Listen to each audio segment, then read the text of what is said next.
সংখ্যালঘু কমিশন দপ্তরে এলেন মূলত কেন? দেখুন, বেশ কিছুদিন ধরে আমরা দেখছি রাজ্যের বিভিন্ন প্রান্তে সংখ্যালঘুদের উপরে আক্রমণ হচ্ছে। শুধু নয়, রাজ্যের বাইরেও সংখ্যালঘুদের উপরে আক্রমণ হচ্ছে। কোনো জায়গায় লিঙ্গুইস্টিক মাইনরিটি তো কোনো জায়গায় রিলিজিয়াস মাইনরিটি, এই আক্রমণ চলে যাচ্ছে। এই আক্রমণ বন্ধ করার জন্য আমাদের রাজ্যের মাইনরিটি কমিশনের ভূমিকা কি সেটা জানার জন্য, এবং ইতিপূর্বে আমি বেশ কিছু বিষয়ে মাইনরিটি কমিশনকে চিঠি করেছি, কিছু প্রতি উত্তর পেয়েছি, সেটার প্রোগ্রেস কি আছে সেটাও জানার জন্য আজকে এখানে এসেছি। এখানে একটা ডেপুটেশন দিয়েছি। আপনারা জানেন তালদির ঘটনাটা, যার বাড়ি ঘুটিয়ারি শরীফে নৃশংসভাবে খুন করলো যারা, তারা এখনো অনেক গ্রেফতার হয়নি। সেক্ষেত্রে মাইনরিটি কমিশনের ভূমিকা কি সেটাও জানতে চেয়েছি। বনগাঁতে পুলিশের মারে অভিযোগ এক বৃদ্ধার মারা গিয়েছে, সেক্ষেত্রে মাইনরিটি কমিশন কি ভূমিকা পালন করেছে সেটাও জানতে চেয়েছি।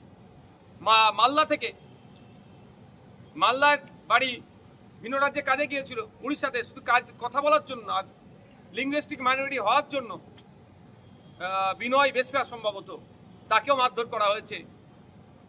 গত পরশুদিন উত্তরপ্রদেশ পুলিশ 13 জন বীরভূমের পরিযায়ী শ্রমিককে থানায় তুলে নিয়ে গিয়ে মারধর করে, কাগজপত্র সব দেখানোর পরেও তাদেরকে বাংলাদেশি ঘুষপেটিয়া বলে তাদের অত্যাচার চলে। এক্ষেত্রে আমাদের রাজ্যের মাইনরিটি কমিশনের ভূমিকা কি সেটাও জানতে চেয়েছি। আপনারা শুনলে অবাক হবেন, আমাদের পশ্চিমবাংলায় মন্দির বাজারের ছেলে হুগলিতে ফেরির কাজ করতে গিয়েছিল, তাকে 2 দিন আটকে রাখে থানাতে বাংলাদেশি বলে।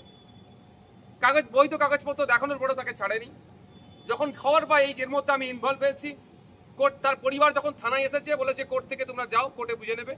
যখন আমি কোর্টে উকিল রেডি করেছি, খবর পাচ্ছি কোর্টে না পাঠিয়ে ওখানেই 400 টাকা নিয়ে তাকে ছেড়ে দিয়েছে। কিন্তু এই 400 টাকা নিয়েছে, কোনো তার এগেনস্টে কোনো রিসিপ্ট কপিও দেয়নি। তো এই সমস্ত একাধিক ঘটনা, আপনার দুর্গাপুরে যে কাণ্ড ঘটিয়েছে পরিজাত গাঙ্গুলি থেকে শুরু করে, নন্দীগ্রামের যে কাণ্ড ঘটিয়েছে গরু ব্যবসায়ীদের উপর আক্রমণ, পশ্চিম মেদিনীপুরের দাঁতনে একটি ছেলেকে মেরে দিয়েছে সে সংখ্যালঘু পরিবারের। এই ঘটনা ঘটে যাচ্ছে, কোনো বিচ্ছিন্ন ঘটনা নয়। এই ঘটনা রোধের ক্ষেত্রে অথবা এই ঘটনা যেগুলো ঘটেছে তার যারা শাস্তি পাবে সেক্ষেত্রে ভূমিকা কি মাইনরিটি কমিশনের সে জানতে চেয়েছে। আজকে আমি একা এসেছি, ডেপুটেশন দিয়েছি। এরপরে যদি এই ধরনের ক্ষেত্রে মাইনরিটি কমিশন শীত ঘুমায়, তাহলে কিন্তু আগামী দিন এখানে আমি একা আসবো না, হাজার নওশাদ সিদ্দিক এখানে দাঁড়াবে।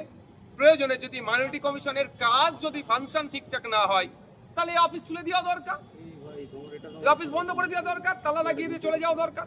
কারণ একটা অফিস চালাতে গেলে জনগণের ট্যাক্সের টাকায় মাস গেলে কম করে 1 কোটি টাকার উপরে খরচ আছে। তারপরেও যদি এত টাকা এখানে খরচ করার পরে যদি মাইনরিটিরা না সেফ থাকে, চাই লিঙ্গুইস্টিক মাইনরিটি হতে পারে, রিলিজিয়াস মাইনরিটি হতে পারে, সেক্ষেত্রে তো প্রশ্ন থেকে যাচ্ছে। উত্তর কি পেলেন?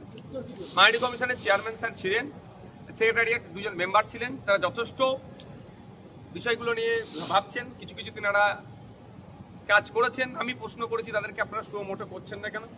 ওনারা বলেন আমরা কিছু ক্ষেত্রে সুমোটো করেছি, আর যেগুলো অভিযোগগুলো আসছে সেগুলো আমরা তদারকি করছি। তো তারা তাদের মতো উত্তর দিয়েছে। তো আমি ওনাদেরকে অনুরোধ করে এসেছি, যে সমস্ত জায়গায় এই ধরনের ঘটনা ঘটছে, অন্তত আপনাদের একটা মাইনরিটি কমিশনের পক্ষ থেকে একটা টিম ভিজিট করা অবশ্যই দরকার।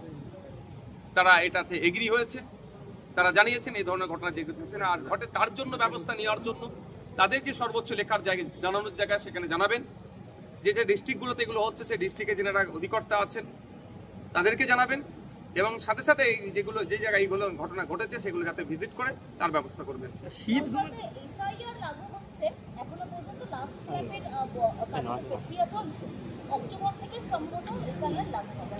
আমি বলছি এই রিলেটেড কোশ্চেনটা হয়ে যাক, তারপরে আমি বলবো। এই রিলেটেড কারো কোশ্চেন আছে?